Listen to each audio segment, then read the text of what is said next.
मजा इस कहानी का तब आता अगर ये इंटरव्यू जो है वो त्राल में हो रहा होता, नूरपुर में हो रहा होता, तो इस इंटरव्यू का मजा जो है वो दुगना हो जाता, क्योंकि एक तो सीरीन ठंडा एनवायरनमेंट होता, हालांकि यहां पे भी है एसी वेसी लगने के कारण ठंडा एनवायरनमेंट है, लेकिन मजा ज्यादा त्राल में आता। मैंने जैसे आपको कहा बिकॉज वहां इस वक्त मौसम जो है बिल्कुल अलग है। मेरे साथ अर्ग रैना है, इन्होंने आईआईटी जेईई का एडवांस्ड यानी ये फाइनल एक हर्डल है जब जिसको आप क्रॉस करते हैं, क्रॉस करने के बाद आपकी आईआईटी में एडमिशन हो जाती है। अब अर्ग को चुनना है कि इसे किस आईआईटी में जाकर पढ़ाई करनी है। एक तो अर्ग से ये जाने, और आज सुबह 10 बजे रिजल्ट आया है, 12 बजे 2 घंटे ही हुए हैं, और थोड़ी देर के बाद बहुत सारे और जिन लोगों ने आईआईटी जेईई में एडवांस जो वो क्वालिफाई किया है उनके नाम भी आएंगे। लेकिन फिलहाल मेरे साथ विद्या मंदिर क्लासेस के अर्ग रैना है।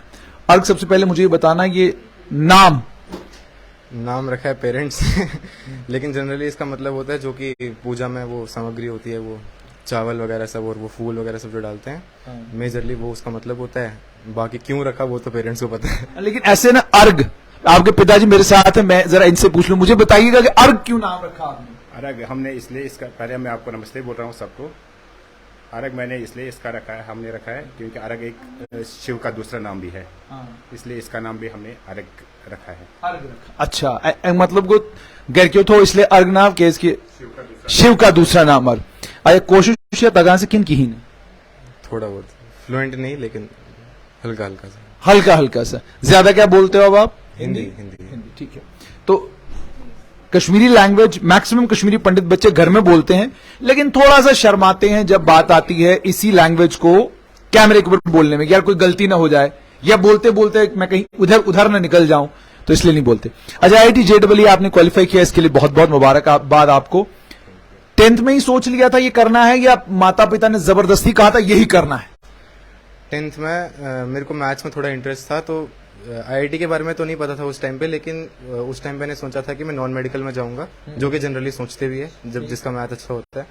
लेकिन फिर मेरे फ्रेंड ने मेरे को बोला कि ऐसे वीएमसी का एक नेशनल लेवल एग्जाम होता है, तो मैंने वो दिया और उसमें सिलेक्शन हो गया। तो फिर वीएमसी में आके पता चला कि ऐसे आईआईटी भी नाम की कोई चीज होती है, और उसके बाद शुरू में थोड़ा पता किया इसके बारे में कि क्या चीज होती है, थोड़ा रिसर्च किया खुद भी। उसके बाद जब इंटरेस्ट आने लगा तो फिर लगा नहीं, फिर करना चाहिए।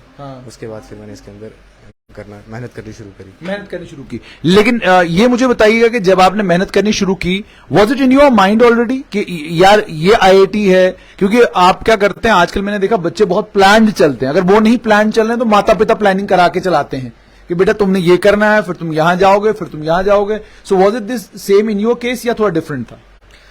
तो बेसिकली आईआईटीज इंडिया में टॉप 7 आईआईटीज जो होती है, मेरा वही फोकस था कि उनमें से किसी में एक मेरे को मैकेनिकल इंजीनियरिंग मिल जाए, क्योंकि मेरा पहले से ही शौक था कि मैं मैकेनिकल इंजीनियरिंग में जाऊं।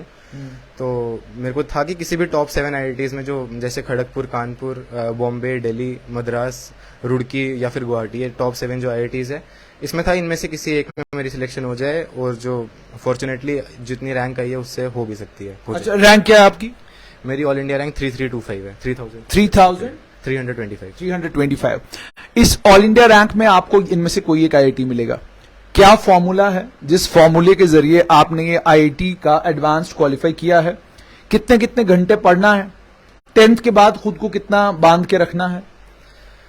तो पहली चीज तो जब 10th के बाद बच्चा 11th में आता है तो उसको लगता है ये अभी भी आप बच्चे ही हैं, ठीक है, मतलब जो 10th के बाद 11th में चढ़ा, जो अभी 11th में फ्रेशर है, तो वो उनको लगता है कि हम थोड़े आजाद हो गए स्कूल लाइफ से। लेकिन एक्चुअली प्रेशर 11th में आता है, क्योंकि इसके बाद अब करियर डिसाइड होता है। तो उस चीज के लिए अगर वो सोच के चले तो फिर जब अपने पे बात आती है तो फिर बंदा खुद मेहनत कर लेता है। तो और जब एक गोल सेट होता है कि मेरे को आईआईटी में ही जाना है, तो फिर पता है कि पढ़ाई करने के अलावा और कोई ऑप्शन भी नहीं है, तो फिर वो नेचुरली मेहनत हो जाती है, फिर मेहनत तो करनी पड़ती है। अच्छा, लेकिन क्या शेड्यूल था आपका 11th और 12th में? क्योंकि क्या कितने कितने घंटे आप रोज पढ़ते थे, या कोई ऐसा फॉर्मूला सिलेक्ट फॉर्मूला नहीं है, आप बस पढ़ाई करते चले? फॉर्मूला तो नहीं कहूंगा मैं, लेकिन ये है कि जैसे कोचिंग होती थी, हफ्ते में 5 क्लासेस होती थी, तो वो आने के बाद उसका रिवाइज करना रेगुलरली, और जो रेगुलरली डीपीपीज जो प्रैक्टिस पेपर्स मिलते थे वो करना, जो वर्क बुक्स मिलती थी ये सब तो लगातार करना ही होता था। और सबसे इम्पोर्टेंट जो उस दिन ट्यूशन में पढ़ाया, कोचिंग में पढ़ाया गया है, उसको घर जाके डेफिनेटली रिवाइज करना। और दूसरा चीज़ ये था कि मेरा एक दिन में मैं फिजिक्स केमिस्ट्री मैथ तीनों करता था। कभी भी मतलब एक दिन मैंने फिजिक्स किया, एक दिन केमिस्ट्री किया, वो चीज़ नहीं करता था, क्योंकि उससे थोड़ा फिर प्रेशर आ जाता है कि एक चीज़ पीछे रह गई, दूसरी चीज़ आ गई। तो एक दिन में तीनों करना चाहिए। और तीसरा ये कि जिस दिन भी छुट्टी होती है उस दिन ट्राई करना चाहिए कि मैक्सिमम आउटपुट निकले। ज़्यादा से ज़्यादा क्वेश्चंस करो, क्वेश्चन के ऊपर ज़्यादा फोकस करना चाहिए एज कम्पेयर टू रिवीजन, क्योंकि रिवीजन साथ साथ में चलता रहता है। तो मेन फोकस करना चाहिए छुट्टी वाले दिन की आप क्वेश्चंस कर रहे हो, क्वेश्चंस के ऊपर ज़्यादा फोकस कर रहे हो। और जैसे वीएमसी ने मॉड्यूल्स दी, वर्कबुक दिया, उसमें इतने सारे प्रॉब्लम्स होती थी, तो बहुत सारी प्रॉब्लम्स थी उसमें, तो दिन निकल जाता था वो करते करते। एक दिन में जैसे जनरली सुबह में मैथ्स करता था, दिन को केमिस्ट्री और शाम को फिजिक्स, क्योंकि शाम को थोड़ी नींद आने लगती है, तो उस टाइम पे फिजिक्स मेरे को अच्छा लगता था, तो मैं सोचता था कि अगर शाम को फिजिक्स करूंगा थोड़ी नींद कम हो जाएगी। और रात को थोड़ा इनिशियली मेरे को रात को नींद जल्दी आ जाती थी, तब मैं 10 साढ़े 10 के आसपास होता था। फिर धीरे धीरे हैबिट डेवलप हुई, तो फिर धीरे धीरे 11 12 फिर 1 बजे तक भी सोने लग गया मैं। फिर 1:30 बजे तक जनरली मैं यही 1 से 1:30 बजे सो जाता था। तो ये प्लान रहता था। और सुबह मैं उठता था 7 बजे के आसपास, फिर वही कोचिंग और बाकी सारा डे। वजह क्या है? बच्चे नाइट आउल्स कहते हैं, हाँ, नाइट आउल्स क्यों बनते जा रहे हैं? कि मतलब मैक्सिमम बच्चे जो हैं वो रात को 2 बजे तक तो आपको हर बच्चा ऑनलाइन मिलेगा। बहुत सारे मेरे नोन बच्चे हैं, तो रात को 1 बजे का भी मैसेज आ जाता है, सर आप जागे हुए हैं अभी तक। तो बंदा हैरान हो जाता है, रात के 1 बजे सो जाओ भाई, तुम्हारी उम्र नहीं है क्या कहते हैं जागने वाली। रात को पढ़ने का एनवायरमेंट होता है। एक चीज तो रात को डिस्टरबेंस नहीं होती है, कोई सारे सोए होते हैं, तो पता भी नहीं चलता कि कहाँ से टाइम निकल गया। मतलब बेसिकली जब मैं बैठता था 10 बजे, तो पता भी नहीं चलता था 12-1 कहाँ से बज गए बैठे बैठे। एक चीज तो ये होता है। और दूसरा, नींद सबको प्यारी होती है, तो सुबह जल्दी कोई उठना प्रेफर करता नहीं है, तो इसलिए जनरली लोग रात को बैठते हैं। रात को बैठते हैं। एक चीज मुझे और बताइएगा, वो वातावरण की बात होती है कि भाई एनवायरनमेंट मिलना चाहिए पढ़ने के लिए, तो क्या कोचिंग सेंटर में आपका बेहतर एनवायरनमेंट था पढ़ने वाला, या ज्यादा बेहतर एनवायरनमेंट होता है घर में?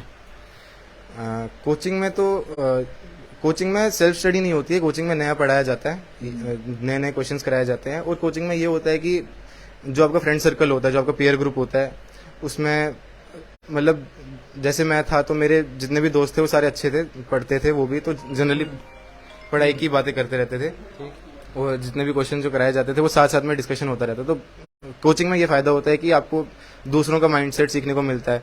और जब भी सर से डाउट्स पूछते थे, तो सर तो हमें क्वेश्चन बता देते थे कैसे करना है, जो भी हमारा डाउट है, लेकिन सर उस चीज को सोच कैसे रहे हैं वो लाइव देखने को मिलता था कि सर ने उस चीज को कैसे सोचा, कैसे उसको टैकल किया उस क्वेश्चन को। कोचिंग में ये होता है। और घर में तो जनरली सेल्फ स्टडी होती है, घर में कुछ नया करते नहीं है हम, जितना पढ़ाया गया है या फिर जितने क्वेश्चन है वही किया जाता है। क्या ये पॉसिबल है कि आप बिना कोचिंग किए, बिना किसी कोचिंग इंस्टीट्यूट को ज्वाइन करे आप IIT क्रैक कर सकते हैं? बिल्कुल पॉसिबल है, बिल्कुल पॉसिबल है, लेकिन थोड़ा ज्यादा इनपुट चाहिए पड़ेगा बच्चे को, और थोड़ी रिसर्च ज्यादा चाहिए, क्योंकि जो जनरली स्कूल का सिलेबस होता है, जो NCERT जो CBSE का सिलेबस होता है, IIT का उससे थोड़ा वास्ट सिलेबस है, तो बच्चे को रिसर्च करनी पड़ेगी मेरे को क्या चीज पढ़नी है। और पॉसिबल है, इम्पॉसिबल नहीं है। एक चीज मुझे और बताइएगा कि आपकी इस कामयाबी के पीछे बड़ा हाथ किनका है?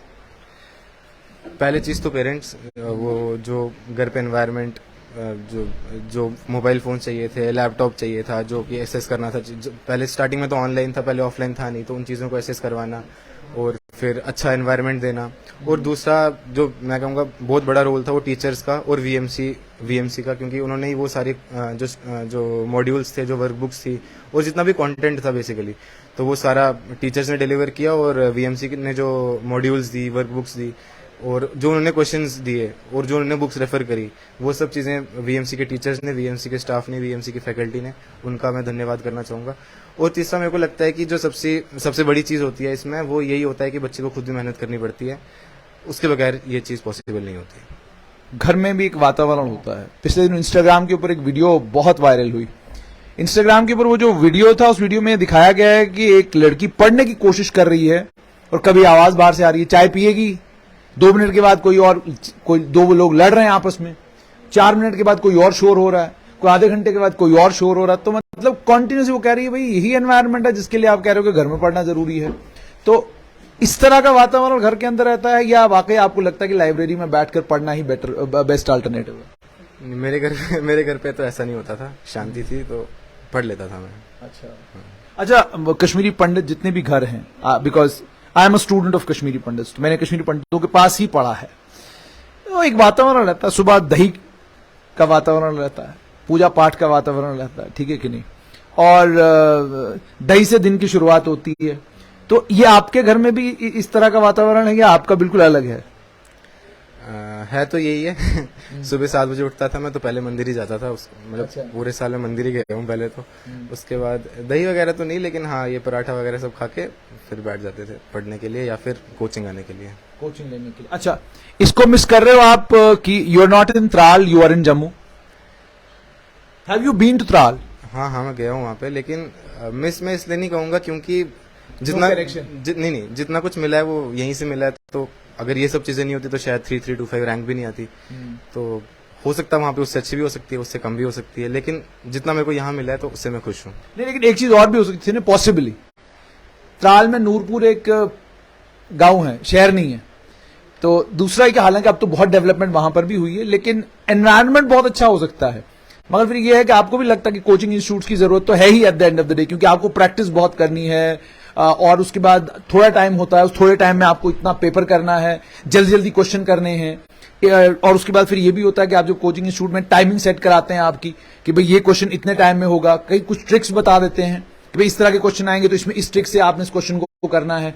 नहीं तो यूजुअली क्या होता है कि जब कोई मैथ्स का क्वेश्चन आएगा, अगर मुझे ट्रिक पता नहीं है तो मैं उसको सॉल्व करने में लग जाऊंगा। तो सॉल्व करने में भी ये होता है कि 1.5 मिनट में सॉल्व होगा, 2 मिनट में सॉल्व होगा, 3 मिनट में सॉल्व होगा। तो फिर शुरुआत में 3 मिनट, फिर आहिस्ता आहिस्ता आपको लगते हैं 2 मिनट, फिर एक टाइम आता है जब आपको लगता है केवल 1 मिनट। तो आपको लगता है कि एक रोल है वाकई कोचिंग का भी इसमें? हाँ, कोचिंग का तो रोल होता है, उसमें कोई शक नहीं है। लेकिन हाँ ये भी है कि अगर कोई बच्चा ये सब करना चाहता, क्योंकि आजकल तो ऑनलाइन पे सब कुछ है, ऑनलाइन तो सब एसेसिबल है।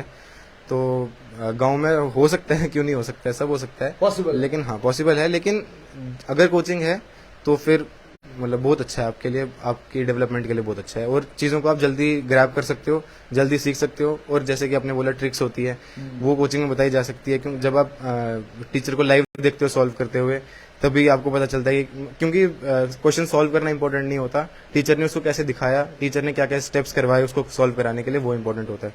तो वो लाइव क्लास में वही फायदा रहता है।